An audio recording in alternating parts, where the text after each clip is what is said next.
D'un seul coup, je reçois un message de l'ambassade qui nous explique que Tiffen a disparu. Et là, ce message, je m'en souviendrai toute ma vie, ça a été comme un coup de poignard. Je me suis dit, ah, c'est pas possible. Toute cette angoisse qui était en nous, d'un seul coup, s'est manifestée par ce message. Donc non, ça a été une angoisse terrible. Nous, alors, on ne s'est pas posé de questions. Dès que Tiffen a disparu, on s'est dit, non, mais de toute façon, on est parti tout de suite au Japon. On n'a pas hésité. Nous devions y aller. C'était presque, enfin vraiment, c'était logique pour nous d'y aller. Donc moi, Sybille et Stanislas, donc ma petite sœur et mon petit frère, parce que nous sommes 4, donc je suis l'aîné, Tiffen la deuxième, Sybille la troisième et Stanislas le quatrième.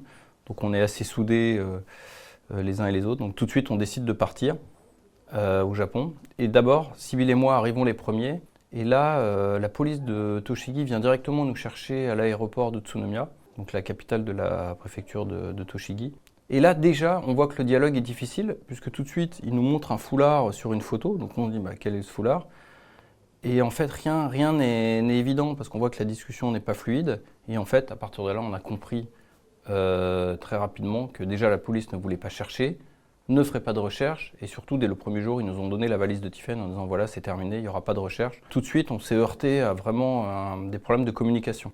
On voyait vraiment deux cultures qui n'arrivaient pas à communiquer. Et donc après, tout ça pendant...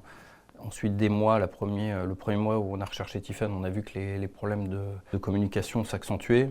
Puis en fait, on a découvert que le système judiciaire japonais était très différent du nôtre.